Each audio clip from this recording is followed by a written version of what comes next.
Hi, Richmond Middle Schoolers, and welcome to your RPS at Home art lesson. I am Miss Bleem, and I actually teach at Huguenot High School, but I used to teach middle school, so I will be directing and guiding your art lesson today. I'm really excited to teach you this fun lesson, so let's get started. To begin with, I'm going to talk a little bit about surrealism, so I'm going to put some images on the screen so that we can talk through that now.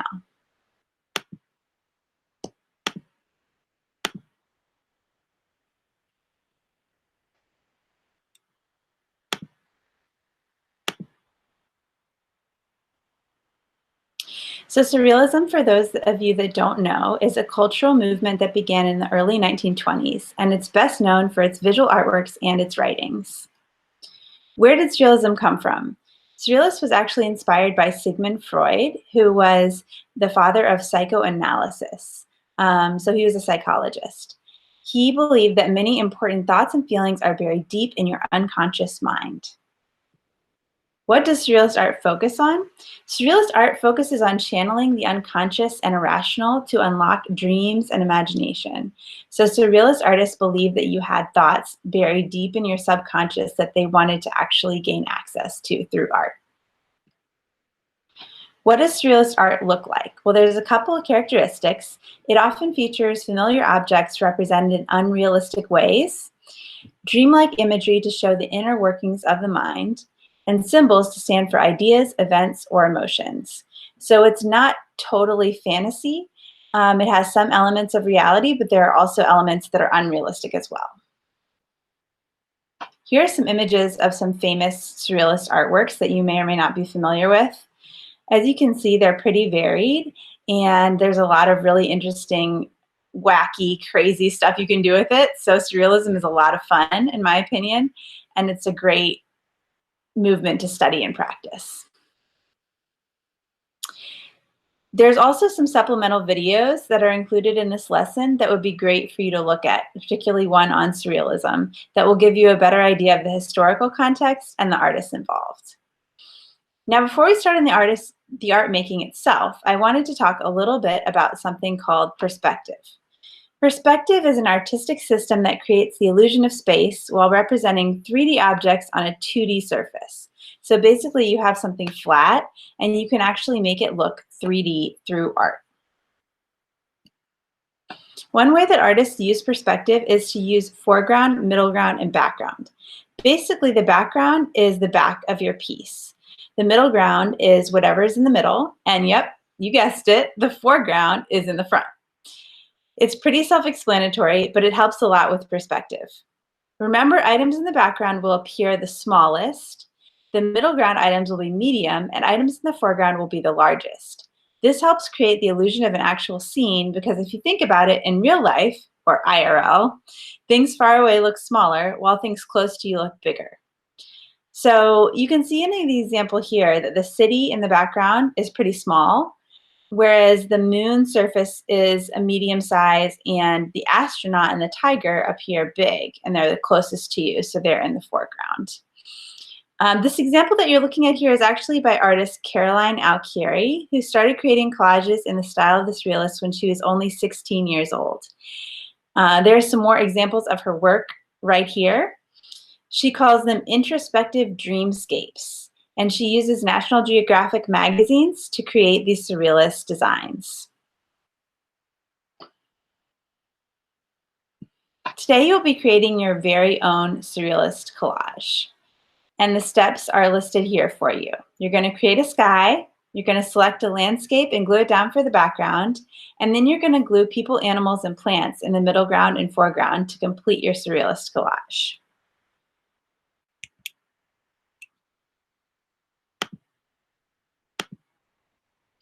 In order to show you a little bit more step-by-step what we're going to do, I'm going to go ahead and switch over to a document camera so I can show you the steps of the activity.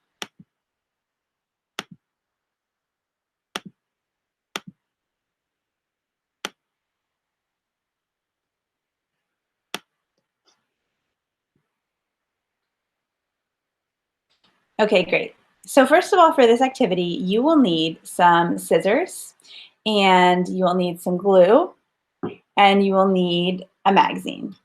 or several magazines. It's up to you. You would also need a piece of paper in order to make your collage, a surface to make your collage on. All right, let's get started.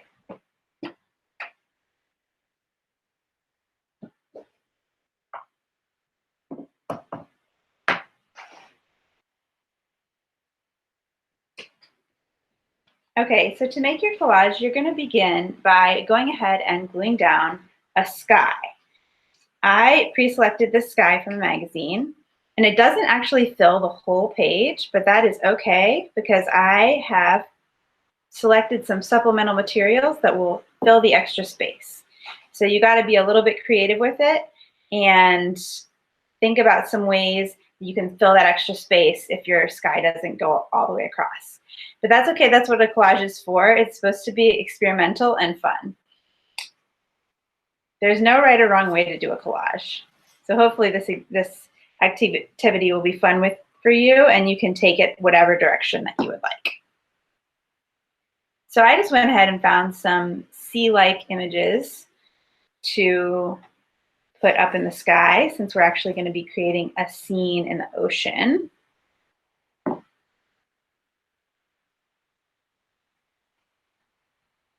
All right, the next step will be creating a background.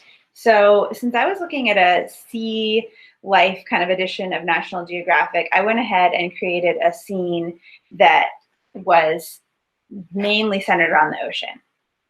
But remember, you want to put some unexpected elements in it too. That's the point of surrealism, right? You want to have things that would not actually exist in the environment in reality. So I went ahead and cut out some images of tigers and bears so that we could have some fun surprises and some things that weren't totally realistic. But I also created some images of fish that I've pre-cut out to make it a little bit more believable.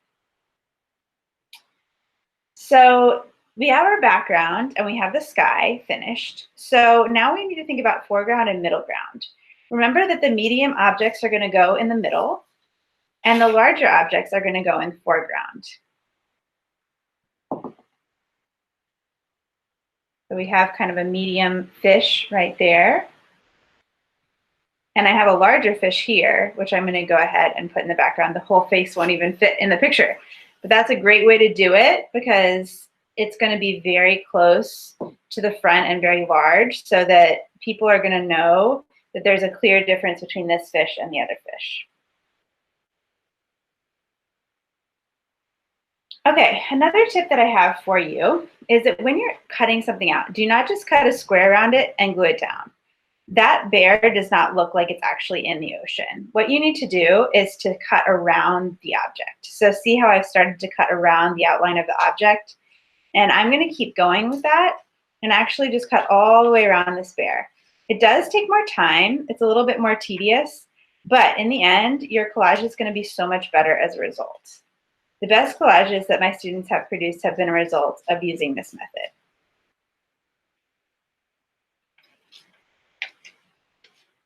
In addition, cutting around an object allows you to overlap it with other objects and to create interactions that would not otherwise be possible on the page.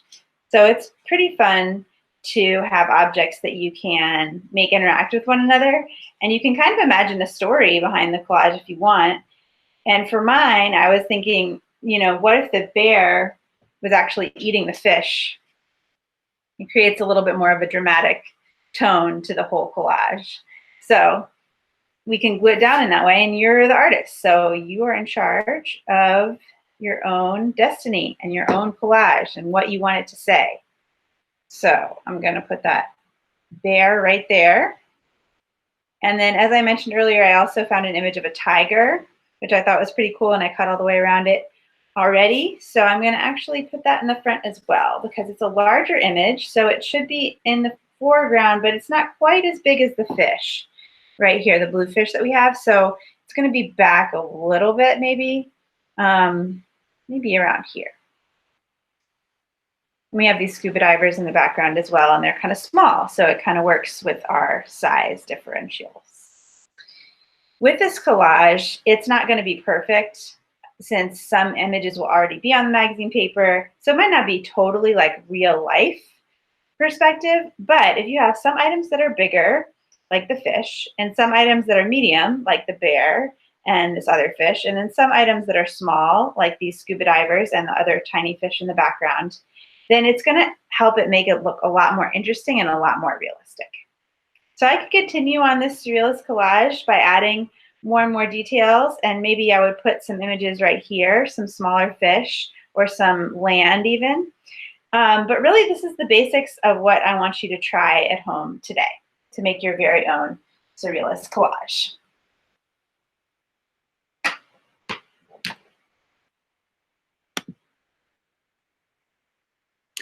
Okay, well, that is basically it for our surrealist collage that we will be making. I would love to have you guys try it on your own. Please do. Please share your pictures with your art teacher that you make. Please stay safe out there, wash your hands, stay at home, and make tons of awesome art. Thank you so much for listening today. Bye.